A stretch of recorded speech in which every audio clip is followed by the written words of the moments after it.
Welcome back, Sebastian here. So with our final sprint race of 2023 being finished this past weekend, I thought I would take the opportunity this week to talk about sprints and their future in Formula One. But first I want to talk a little bit about how we got here and what the sprint format and the format I think especially is something that's kind of being talked about.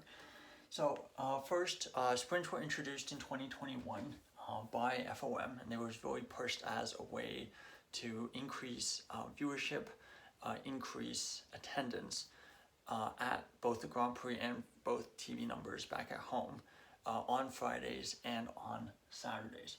And in 2021, the format was on Friday we'd have FP1 and then qualifying.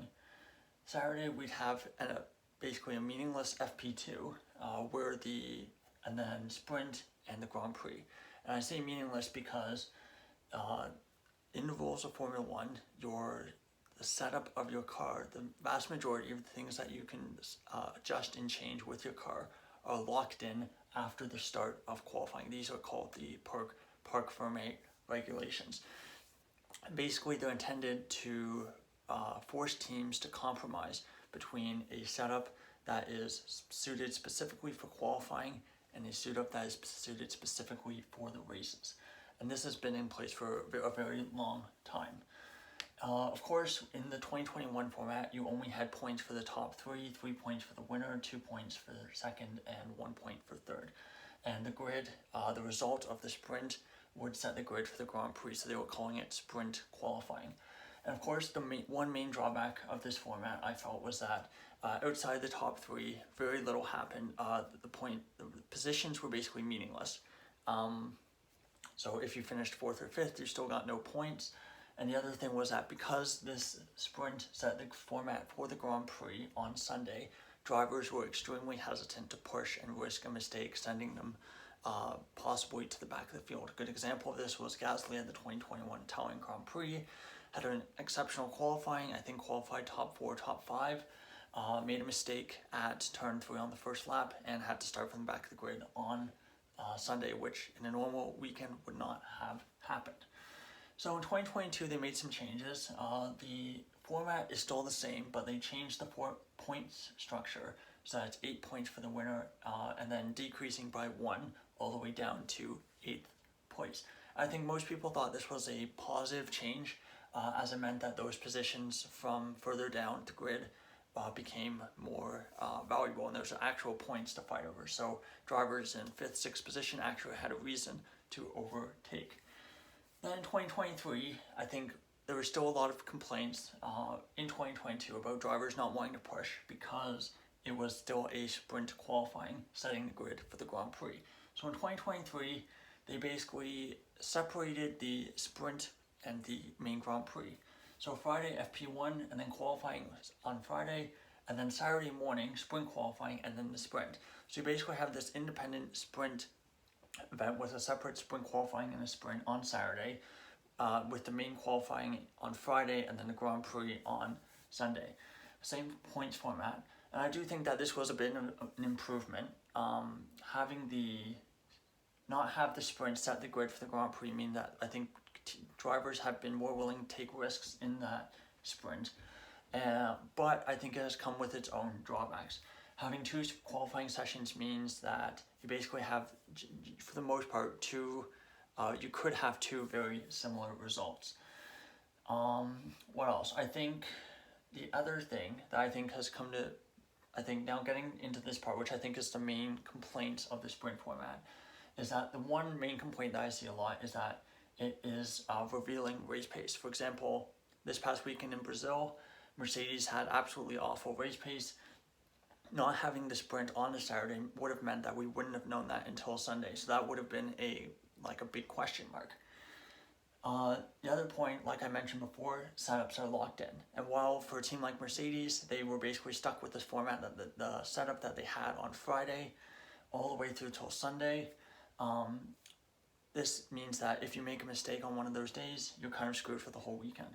But on the other hand, it does give you extra jeopardy. So for example, Mercedes were probably much worse than they would have if we didn't have 3 practice sessions. Same with Red Bull last year. They were much worse than they probably would have been if we didn't have the 3 practice sessions. Of course, this is kind of a strange one, but it's basically an extra 2 hour commitment. Having the sprint qualifying and the sprint means that for the fan who only wants to watch kind of the important sessions, not watch free practices, there's a lot more that you have to fit into a single weekend, which I can kind of understand. I also wrote still doesn't have a ton of value for those bottom teams. Even though Haas have scored points, I think every team except Alfa Romeo has scored points in the sprints this year. It's still not that meaningful for them, given that they're pretty much just fighting at the back and hoping that there's a ton of retirements and they can somehow get into one of those top 8 positions. No strategy of pit stops. Not having a mandatory pit stop means that teams are never going to pit because time loss is too short for the length of the race, which is usually only about 30 minutes, which I think you don't really get the full enjoyment of a race in Formula 1 without that strategy or pit stops. Maybe I'm old school, but that's just generally how I feel. And those are just kind of the main complaints of the sprint format in general. Now, I have over here all of the results from the 6 sprint weekends that we have this year. I think given that we're already at 6 minutes, I'm not going to go through them all, but I wanted to talk about how similar the results are from comparing the sprint portion with the main Grand Prix portion. For the winners in the qualifying, the person who basically got pole, in qualifying, 3 of the 6 were the same. So Leclerc in Azerbaijan, Verstappen in Austria, Verstappen in Belgium, and that's actually it. The second set of 3 sprints, the pole position was different in all 3, which is definitely a bit of a surprise. For the races though, 5 of the 6 winners were the same. So that's every single one except for Qatar, where Piastri won the sprint and Verstappen won the Grand Prix. And given how many races Verstappen has won this year, that's not honestly that much of a surprise. Now, but if we look at the podium though, for the top 3 in qualifying, only 1 of the 6 is the same 3 drivers, and that was the first one we had in Azerbaijan with Leclerc, Verstappen, and Perez. Of course, the order was a little different, but I didn't worry about that too much. In the races, only 2 out of 6, and those were Azerbaijan again, so sprints not starting on a great note there. And the second one is Qatar, where it was Verstappen, Piastri, and Norris, albeit again in a different order.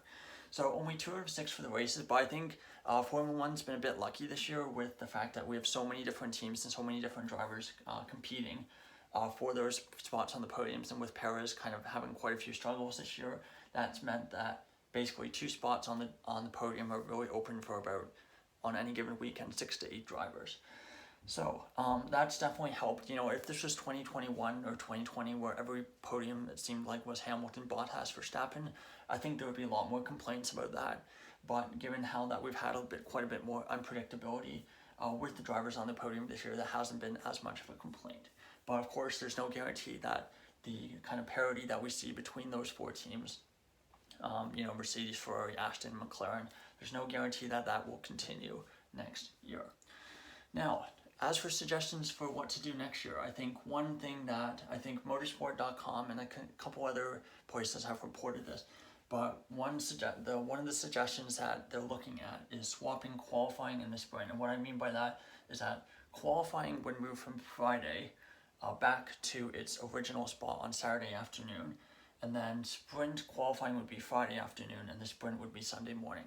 I honestly think that for viewership, that's going to be an awful idea. Many fans, I feel, will simply just ignore the sprint, just watch standard qualifying on a Saturday afternoon and watch the Grand Prix, especially since the points aren't all that important. So I do think having a sprint on a Saturday morning would be a really tough ask, as people are going to be more apt to watch that compared to a qualifying session, right? But again, for example, if the Grand Prix is in Europe, in North America, that means that sprint is going to be at about 5 in the morning East Coast time, or that's going to be, 2 or 3 in the morning Pacific. So really hard ask for fans in North America to have that sprint on Saturday morning. Of course, the main viewership is still going to be Europe, but still, that's still going to be pretty early in the morning on a Saturday. Let's see. The other thing is that the other thing that's being talked about recently, I think there was a lot of initial pushback to this idea several years ago when the sprints were first introduced, and that is the idea of reverse grids. Now, there's two ways that they could go about this. One, I think, is the way that's been more prominently suggested, is having basically a reverse of the qualifying order. So you'd have qualifying, and then for the sprint, you would basically flip the grid. So, for example, if Verstappen started on pole for the main qualifying and got pole in the main qualifying, he would start 20th. And let's say Sargent qualified 20th, he would start on pole for the sprint. And you would basically have the race as it is.